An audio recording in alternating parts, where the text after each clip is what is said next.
ఈ రోజుల్లో మనం బతుకుతున్న సమాజం ఒక విచిత్రమైన బాటలో నడుస్తుంది.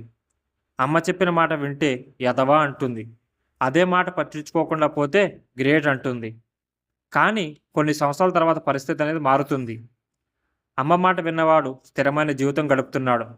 విననివాడు పశ్చాత్తాపంతో కాలం గడుపుతున్నాడు.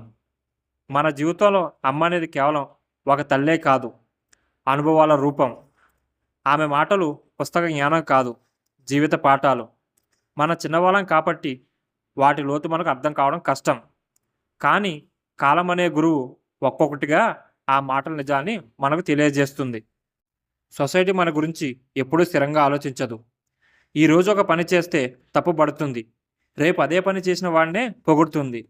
అందుకే సొసైటీ మాటలు కాదు, మనకు జన్మనిచ్చిన అమ్మ మాటలు వినడం నేర్చుకోవాలి. ఎందుకంటే అమ్మ మన జీవితాన్ని తీర్చిదిద్దుకుంటుంది. సొసైటీ మాత్రం మన జీవితాన్ని తీర్పు చెప్పాలనుకుంటుంది.